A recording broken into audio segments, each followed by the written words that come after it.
তো viewers, welcome to our channel E Bengal.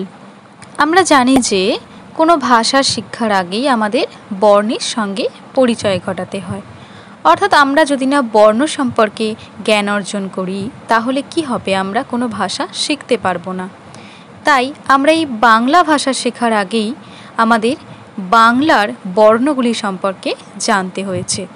তো এই বর্ণের কথা এলেই আমাদের প্রথমে কোন বইয়ের কথা মাথায় আসে না, বর্ণ পরিচয় বইয়ের কথা আমাদের মাথায় আসে, যেই বই আমরা প্রথমে পাঠ করেছি, তারপরেই আমরা ভাষা শিখেছি।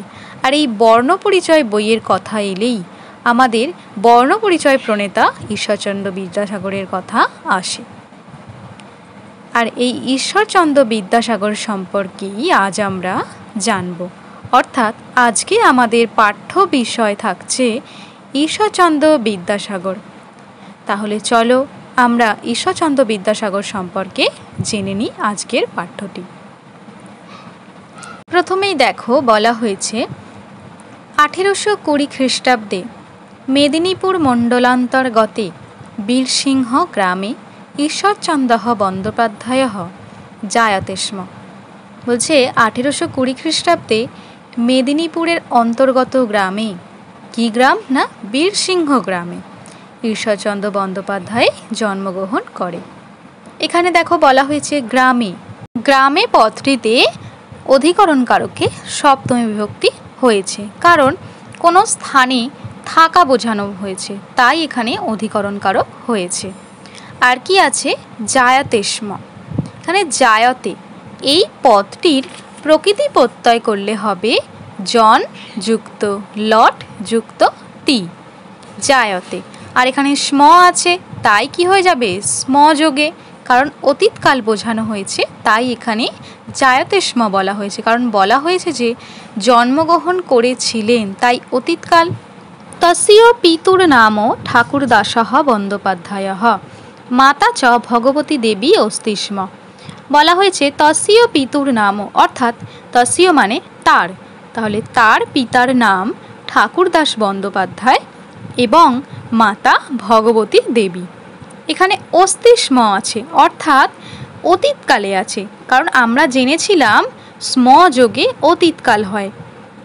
এবার দেখো শৈশবাৎ ঈশ্বরচন্দ্র অতীব মেধাবী অস্তি স্ম। শৈশব থেকে, এই যে বলা হয়েছে শৈশবাৎ, অর্থাৎ শৈশব থেকে ঈশ্বরচন্দ্র অতীব মেধাবী, অর্থাৎ অতি মেধাবী ছিলেন। শৈশবাৎ, শৈশবাৎ পদটিতে পঞ্চমী বিভক্তি হয়েছে, অর্থাৎ অপাদান কারকে পঞ্চমী বিভক্তি, কারণ আমরা জেনেছিলাম যে হইতে থেকে বোঝালে অপাদান কারক হয়, আর অপাদান কারকে পঞ্চমী বিভক্তি হয়। ঈশ্বরচন্দ্র অতীব মেধাবী অস্তি স্ম। অতীব এই পদটি একটি অব্যয়পদ, কারণ অব্যয়পদ কাকে বলে আমরা অব্যয়পদ পড়ার সময় জেনেছিলাম যে কোনো লিঙ্গ, কোনো বচন এবং কোনো পুরুষে যেই পদের কোনো পরিবর্তন হয় না তাকেই আমরা অব্যয়পদ বলি, তাই এখানে অতীব পদটি অব্যয়পদ। মেধাবী অস্তি স্ম, আবার অস্তি স্ম দেওয়া হয়েছে, অর্থাৎ কি না আমাদের এটা অতীতকালে আছে। তারপরে দেখো শৈশবে সহ নিজ গ্রামে পঠতি স্ম। শৈশবে অর্থাৎ শৈশবকালে, সহ এখানে সহ বলতে কাকে বোঝানো হয়েছে না ঈশ্বরচন্দ্র বিদ্যাসাগরকে বোঝানো হয়েছে। নিজ গ্রামে অর্থাৎ নিজের গ্রামে পঠতি স্ম পড়াশোনা করেছিলেন, অর্থাৎ তার গ্রামে পড়াশোনা করেছিলেন। এই যে পঠতি স্ম, কারণ আমরা জানি যে এটি স্ম হয় অতীতকালে, কারণ স্ম যোগে অতীতকাল ব্যবহার হয়। এরপর দেখো বলা হয়েছে অথ সহ পিত্রা সহ পদব্রজেন উচ্চ শিক্ষার্থে কলিকাতাম আগচ্ছতি স্ম।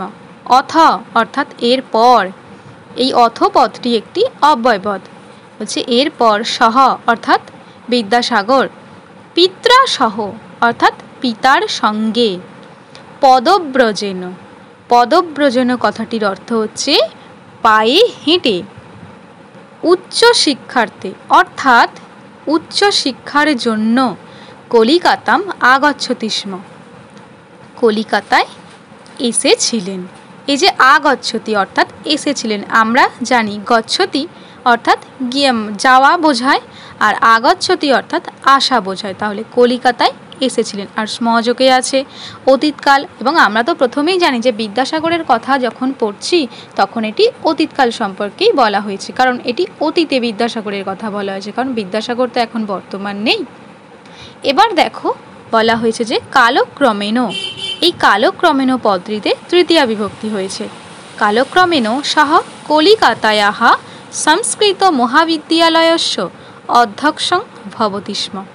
অর্থাৎ কালক্রমে সে কলিকাতার সংস্কৃত মহাবিদ্যালয় অর্থাৎ সংস্কৃত কলেজের অধ্যক্ষং ভবতি স্ম, অর্থাৎ অধ্যক্ষ, টিচার যাকে বলা হয়, তিনি ছিলেন। এবার বলা হয়েছে দেখো পাণ্ডিত্যাধিক্যেন সহ বিদ্যাসাগরঃ ইতি উপাধিং লভতে স্ম। পাণ্ডিত্যাধিক্যেন, এই পদটির সন্ধি বিচ্ছেদ করলে হবে পাণ্ডিত্য যুক্ত আধিক্যেন সহ, অর্থাৎ তিনি, বিদ্যাসাগরঃ ইতি উপাধিং লভতে স্ম, বলছে পাণ্ডিত্যর আধিক্যের কারণে এই, অর্থাৎ তিনি বিদ্যাসাগর উপাধি লাভ করেন। এখানে আছে ইতি, ইতি পদটি একটি অব্যয় পদ। আর দেওয়া আছে লভতে স্ম, এই লভতে পদটির প্রকৃতি প্রত্যয় করলে হবে লভ যুক্ত, অর্থাৎ লভ ধাতুর লট তে লভতে, আর তার সঙ্গে স্ম যোগ করলে হয়ে যাবে লভতে স্ম।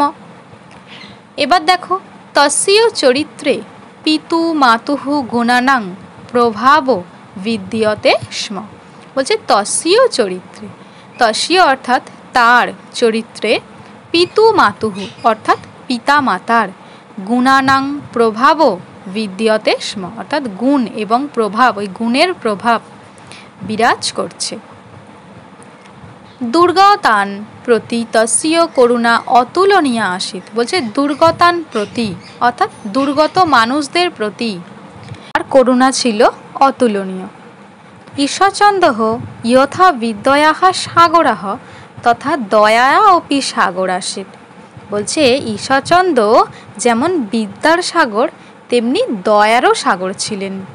এই যে সাগর আসিত, এই সাগর আসিত পদটির সন্ধি বিচ্ছেদ করলে হবে সাগরা যুক্ত আসিত।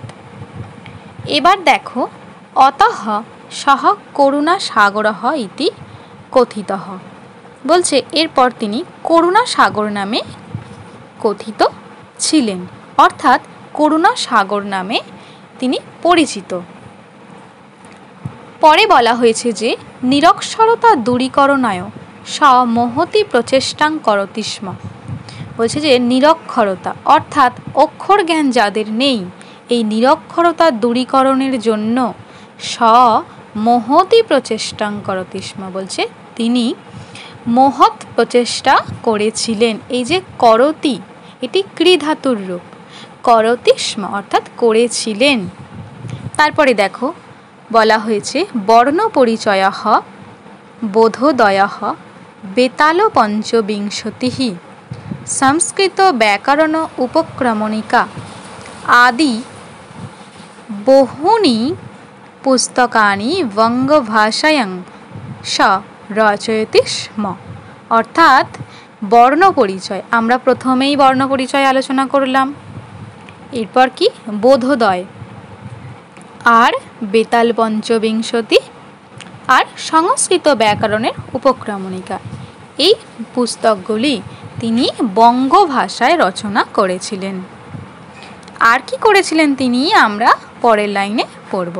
দেখো বলা হয়েছে নারী শিক্ষা প্রসারে বিধবা বিবাহ প্রবর্তনে চ